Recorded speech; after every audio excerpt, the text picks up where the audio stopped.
Bismillahirrahmanirrahim. Assalamualaikum warahmatullahi wabarakatuh. Di sini saya akan menjelaskan tentang proses berperkara di peradilan agama. Yang pertama yaitu tata cara berperkara di peradilan agama. Tata caranya yang pertama yaitu pihak berperkara datang ke pengadilan agama dengan membawa surat gugatan atau permohonan. Yang kedua yaitu pihak berperkara menghadap petugas meja pertama dan menyerahkan surat gugatan atau permohonan minimal 2 rangkap. Yang ketiga yaitu petugas meja pertama dapat memberikan penjelasan yang dianggap perlu berkenaan dengan perkara yang diajukan dan menaksir panjer biaya perkara yang kemudian ditunjuk dalam surat kuasa untuk membayar SKUM. Yang keempat yaitu petugas meja pertama menyerahkan kembali surat gugatan atau permohonan kepada pihak berperkara disertai dengan surat kuasa untuk membayar SKUM dalam rangkap 3. Yang kelima yaitu pihak berperkara menyerahkan kepada pemegang kas atau kasir surat gugatan atau permohonan tersebut dan surat kuasa untuk membayar. Yang keenam yaitu pemegang kas menyerahkan asli surat kuasa untuk membayar kepada pihak berperkara sebagai dasar penyetoran panjer biaya perkara ke bank. Yang ketujuh yaitu pihak berperkara datang ke loket layanan bank dan mengisi slip penyetoran panjer biaya perkara. Yang kedelapan yaitu setelah pihak berperkara menerima slip bank yang telah divalidasi dari petugas layanan bank, pihak berperkara menunjukkan slip bank tersebut dan menyerahkan surat kuasa untuk membayar kepada pemegang kas. Yang kesembilan yaitu pemegang kas setelah meneliti slip bank kemudian menyerahkan kembali kepada pihak berperkara.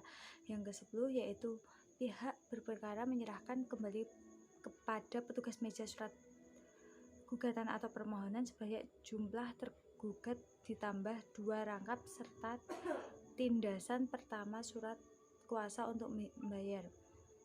Yang 11 yaitu petugas meja kedua mendaftar atau mencatat surat gugatan atau permohonan dalam register bersangkutan serta memberi nomor register pada surat gugatan atau permohonan tersebut yang diambil dari nomor pendaftaran yang diberikan oleh pemegang kas. Yang ke-12 yaitu petugas meja kedua menyerahkan kembali 1 rangkap surat gugatan atau permohonan yang telah diberi nomor register kepada pihak berperkara.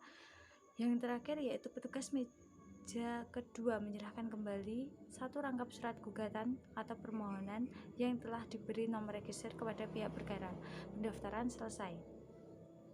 Yang kedua yaitu tahapan penanganan perkara di persidangan. Yang pertama yaitu upaya perdamaian. Yang kedua yaitu pembacaan surat gugatan penggugat. Yang ketiga yaitu jawaban tergugat. Yang keempat yaitu replik penggugat. Yang kelima yaitu duplik tergugat. Yang keenam yaitu pembuktian. Yang ketujuh yaitu kesimpulan para pihak. Yang kedelapan yaitu musyawarah majelis. Dan yang terakhir yaitu putusan hakim. Melanjutkan penjelasan dari rekan saya, yang ketiga ada upaya hukum. Pertama, terhadap putusan pengadilan agama, para pihak berperkara dapat mengajukan perlawanan atau upaya hukum dengan mengajukan farzat, banding, kasasi, dan peninjauan kembali. Yang kedua ada permohonan farzat dan banding diajukan ke pengadilan agama selambat-lambatnya 14 hari terhitung sehari setelah putusan dibacakan atau diberitahukan kepada pihak yang tidak hadir dalam sidang pembacaan putusan. Yang ketiga, pihak yang mengajukan banding membayar biaya banding. Yang keempat, panitera memberitahukan adanya permohonan banding kepada pihak terbanding dan turut terbanding. Yang kelima, ada pihak pembanding membuat memori banding dan pihak terbanding mengajukan kontra memori banding. Keenam, panitera memberi kesempatan kepada kedua belah pihak untuk memeriksa berkas banding di pengadilan agama. Yang ketujuh, berkas perkara banding dikirimkan ke pengadilan tinggi selambat-lambatnya 1 bulan sejak pengajuan permohonan banding. 8. Panitera menyampaikan salinan putusan kepada pihak yang berperkara.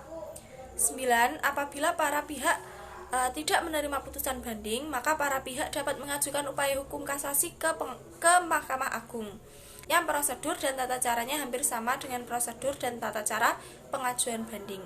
Terakhir, apabila putusan banding atau kasasi sudah berkekuatan hukum tetap, maka penyelesaiannya sama dengan penyelesaian putusan tingkat pertama sebagaimana pada angka 5-8 pada proses persidangan. Sekian yang dapat kami sampaikan. Apabila ada kurang lebihnya kami mohon maaf. Wassalamualaikum warahmatullahi wabarakatuh.